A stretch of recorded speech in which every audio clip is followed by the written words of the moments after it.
एक बार हम फिर से सवाल को रिपीट करा देते हैं पूरा शुरू से लेकर अंत तक।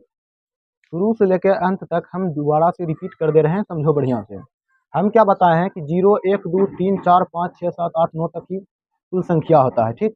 उसके बाद हम बताए हैं कि 1 0 5 6 में अगर इसके पावर कुछ भी रहे, इसका पावर अगर कुछ भी रहे, सम रहे, विषम रहे, अनंत तक संख्या क्यों न रहे, वो कभी नहीं बदलेगा, उसका इकाई अंक हमेशा वही होगा।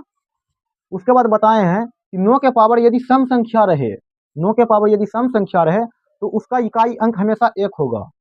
जैसे मान के चलो 9 के पावर अगर 2 4 6 मतलब कोई भी सम संख्या रहे तो उसका पावर हमेशा इकाई अंक हमेशा क्या होगा, 1 होगा। अगर 9 के पावर अगर विषम संख्या रहे, जैसे मान के चलो 1 3 5 7 कुछ भी रहे, अनंत तक क्यों न रहे, उसका इकाई अंक हमेशा जो है 9 ही होगा। उसके बाद बताए हैं 4, 4 के पावर अगर सम संख्या रहे तो उसका इकाई अंक क्या होगा, हमेशा 6 होगा।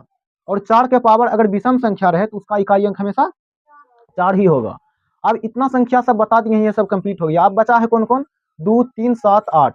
तो 2 के बारे में हम बताते हैं कि 2 के बारे में हम बताते हैं कि मान के चलो 2 के पावर अगर 1 रहा तो 2 ही होगा। 2 के पावर अगर 2 रहा तो उसका इकाई अंक 4 हो जाएगा। 2 के पावर अगर 3 रहेगा तो उसका इकाई अंक 8 हो जाएगा। 2 के पावर अगर 4 रहा तो इसका इकाई अंक 6 हो जाएगा, ठीक ना। 2 के पावर अगर 5 रहा तो उसका इकाई अंक 2 होगा। और 2 के पावर अगर 6 रहेगा तो इसका इकाई अंक 4 होगा। तो एक चीज देखो कि 2 के पावर 4 के बाद इकाई अंक जो है वो रिपीटेड हो रहा है। देखो 2 आ रहा है, 4 आ रहा है, 8 आ रहा है, फिर आएगा 6, फिर आएगा 2, यानी 4 के बाद 2 के पावर 4 के बाद जो है रिपीटेड होने लगा। इसलिए मान के चलो अगर 2 के पावर 5 है